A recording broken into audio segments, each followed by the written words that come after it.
जिस नेपाल ने दशकों के खूनी संघर्ष के बाद लोकतंत्र हासिल किया, उसी लोकतंत्र से अब लोग ऊबते नजर आ रहे हैं। शुक्रवार को काठमांडू में राजशाही समर्थकों ने एक प्रदर्शन आयोजित किया। प्रदर्शन के दौरान हिंसा भड़की, बड़े पैमाने पर आगजनी और तोड़फोड़ हुई, लूटपाट की घटनाएं हुई, कई लोग मारे गए। शुक्रवार को राजशाही समर्थकों ने प्रदर्शन बुलाया था। काठमांडू में प्रदर्शनकारियों ने कई जगहों पर तोड़फोड़ शुरू कर दी, हिंसा हुई, कई जगहों पर आग लगी। पुलिस और प्रदर्शन के दौरान हिंसक झड़प में एक पत्रकार समेत 2 लोगों की मौत हुई। दर्जनों लोग घायल हैं। यह प्रदर्शन राष्ट्रीय प्रजातंत्र पार्टी ने आयोजित किया था। नेपाल के पूर्व राजा ज्ञानेंद्र शाह इस पार्टी को समर्थन देते हैं। यह पार्टी देश भर में राजशाही स्थापित करने की मांग कर रही है।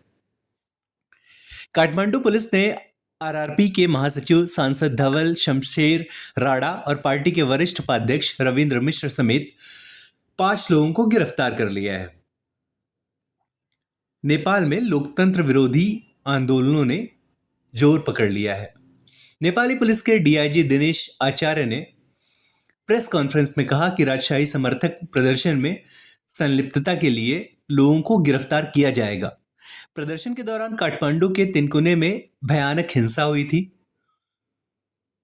तोड़फोड़, आगजनी, लूटपाट और मौत की जांच करने के लिए नेपाल पुलिस ने स्पेशल समिति बनाई है। नेपाली सरकार के प्रवक्ता पृथ्वी सुब्बा गुरुङ ने कहा है कि प्रधानमंत्री के आवास पर हुई बैठक में घायलों को मुफ्त इलाज के लिए मंथन किया गया है। काठमांडू में कुछ जगहें ऐसी हैं जहां शनिवार तक के लिए कर्फ्यू लगाया गया है। शनिवार नेपाल में आधिकारिक छुट्टी का दिन होता है। बाकी जगहों पर हालात थोड़े सामान्य हैं। दिलचस्प बात यह है कि नेपाल में लोकतंत्र है तो फिर राजशाही की मांग क्यों हो रही है? नेपाल का एक बड़ा धड़ा चाहता है कि अब नेपाल में राजशाही वापस आ जाए। नेपाल के लोग चाहते हैं कि हिंदू राष्ट्र बन जाए। शायद इसी कड़ी में ज्ञानेंद्र शाह के समर्थकों ने योगी के साथ उनकी एक तस्वीर कुछ जिलों में लहराई थी। नेपाल और भारत के संबंध मित्रतापूर्ण रहे हैं। ये संबंध सैकड़ों साल पुराने हैं और इतने पुराने हैं कि तब सीमा विभाजन भी नहीं हुआ था, लेकिन नेपाल और भारत की मैत्री यथावत थी। कितने भी सरकारें आई गईं, नेपाल के साथ संबंध वैसे ही रहे। नेपाल के मधेसी भारत से प्यार करते रहे, भारत भी नेपाल को उतना ही प्यार देता रहा। लेकिन ऐसा क्या हुआ कि अचानक नेपाल में कम्युनिस्ट पार्टी ऑफ नेपाल के खिलाफ लोग सड़कों पर उतर आए? विस्तार से समझते हैं इसे। इस आंदोलन की जो अगुवाई थी वो दुर्गा प्रसाद ने शुरुआत की थी। घटना के लिए मूल रूप से नेपाल सरकार का मानना है वही जिम्मेदार है। जो भी नुकसान हुआ है उसके लिए आयोजकों ने खुद को ही जिम्मेदार ठहराने की कवायद शुरू की है। वो क्रेडिट भी लेना चाहते हैं कि हाँ, उन्होंने ही हिंसा भड़काई है। राजशाही समर्थकों ने तिनकुने इलाके में कई निजी घरों में तोड़फोड़ की, हर्बल प्रोसेसिंग कारखाने में घुस गए, वहां मौजूद गाड़ियों में आग लगाने लगे। नेपाल में के संविधान में दिए गए स्वतंत्रता के अधिकार का उन्होंने गलत इस्तेमाल किया है, ऐसा सरकार का कहना है। सरकार का कहना है कि राजशाही समर्थक अपने संवैधानिक अधिकारों का गलत इस्तेमाल कर रहे हैं। वे सुरक्षा बलों को मारने की कोशिश कर रहे हैं। कई सारे ऐसे वीडियोस हैं जिनमें राजशाही के समर्थक नेता तेजी से बैरिकेडिंग तोड़ रहे हैं, इधर उधर भाग रहे हैं। इससे पहले जिस शख्स पे नेपाल के राजशाही आंदोलन को चलाने का आरोप लग रहा है, उसने पूर्व राजा ज्ञानेंद्र शाह से मुलाकात भी की थी। राजशाही और हिंदू राज्य की स्थापना को उन्होंने अपना धर्म बताया था। राजशाही समर्थकों के कमांडर प्रसाई कहे जा रहे हैं। वे कहां हैं, किसी को कोई खबर नहीं है। दिलचस्प बात यह है कि नेपाल में आखिर ये आंदोलन शुरू क्यों हुए हैं।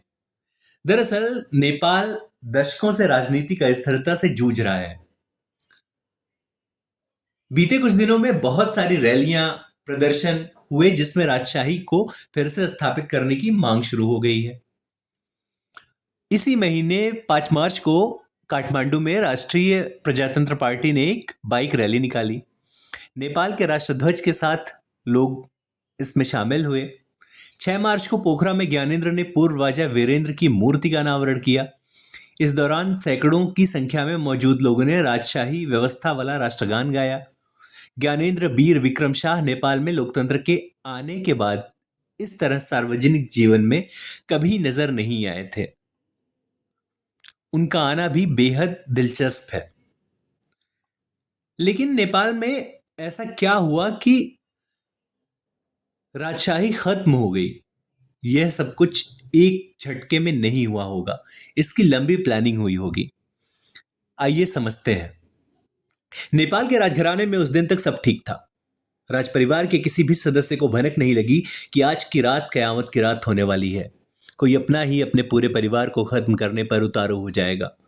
जिस नेपाल से राजशाही ब्रिटिश हुकूमत नहीं छीन पाई, दशकों का वामपंथी विद्रोह वहां कुछ नहीं कर सका, उसे वहीं के एक सन की राजकुमार ने खत्म कर दिया। 1 जून 2001 वह तारीख थी जब नेपाल के क्राउन प्रिंस दीपेंद्र ने नशे में धुत होकर तबाही मचा दी। शाम में डिनर आयोजित था। बहुत सारे विदेशी मेहमान शामिल होने वाले थे, लेकिन नशे में धुत प्रिंस कुछ और सोच रहा था। उसने लोगों को समझा बुझाकर अंदर धकेला। वो बार बार बाहर आता रहा, मेहमानों से लड़ता रहा, लोग उसे अंदर ढकेलते रहे। लेकिन अचानक से वो अपने घर में घुसता है, 3 बंदूक लेकर आता है, लोगों पर धड़ाधड़ गोलियां चलाता है। उसमें राजा वीरेंद्र वीर शाह विक्रम पल भर में खत्म हो जाते हैं। उनकी पत्नी ऐश्वर्या मारी जाती हैं। शाही परिवार के 8 अन्य सदस्य भी खत्म हो जाते हैं। छोटे भाई बहन भी मारे जाते हैं। दीपेंद्र ने अपने पूरे कुनबे का खात्मा कर दिया था। बाहर थे तो राजा ज्ञानेंद्र शाह। वो तब तक राजा नहीं थे। नेपाल राजघराने से उनके बहुत अच्छे संबंध नहीं थे। वो पोखरा में रहते थे। प्रिंस दीपेंद्र की खुद भी मौत होती है। वे हत्यारे होते हैं, लेकिन उन्हें 3 दिन के लिए राजा का पद मिलता है। 4 जून 2001 को उनकी मौत हो जाती है। जैसे उनकी मौत होती है, राजशाही खत्म होने की नींव पड़ जाती है। देश में माओवादी सक्रिय होते हैं, बड़े लोगों की जमीनें छीनते हैं, शांत जगहों में हिंसक वारदातें होती हैं। नेपाल में व्यापक नरसंहार मचता है। नेपाल के कपिलवस्तु जिले के रहने वाले इतिहासकारों का कहना है कि राजा को लोग भगवान की तरह मानते थे। उनका शासनकाल अविस्मरणीय था। उनके पोस्टर घर घर में लोग लगाते थे। लेकिन परिस्थितियां ऐसी बदली कि नेपाल की राजशाही से लोगों को घिन आने लगा। ये लोग चीन समर्थक थे। नेपाल के हत्यारे राजा प्रिंस दीपेंद्र क्यों ऐसा हुए?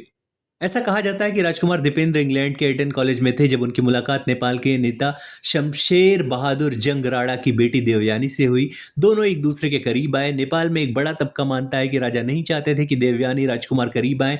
दीपेंद्र इश्क में डूब चुके थे। यह भी कहा गया कि देवयानी की दादी रखेल थी। अब रखेल की पोती के साथ शादी राज परिवार को रास नहीं आई।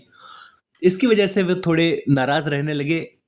गुस्सा हद से ज्यादा बढ़ गया, शराब पीने लगे और एक दिन अपने पूरे परिवार को उन्होंने खत्म कर दिया।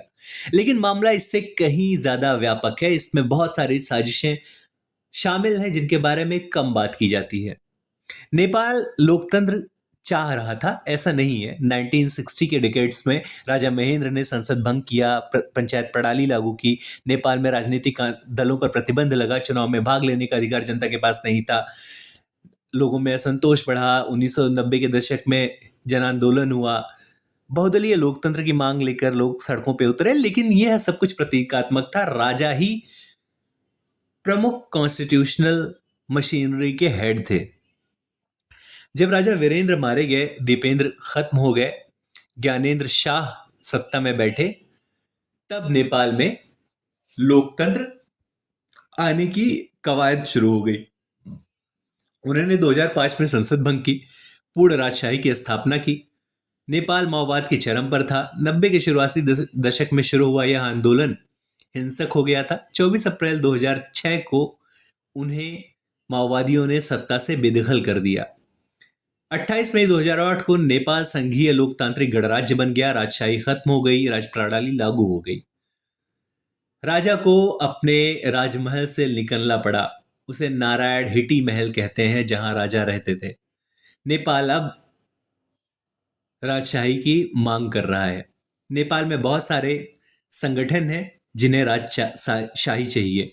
लोग सड़कों पर हैं। लोगों का कहना है कि नेपाल में राजशाही का दौर लौटना चाहिए, नेपाल को हिंदू राष्ट्र होना चाहिए। पोखरा और काठमांडू में बहुत सारे लोगों ने हिंसक प्रदर्शन भी किए हैं। 10,000 से ज्यादा लोग त्रिभुवन इंटरनेशनल एयरपोर्ट पर तब अचानक से पहुंचे जब नेपाल के पूर्व राजा ज्ञानेंद्र शाह महज कुछ पल के लिए वहां से गुजरे।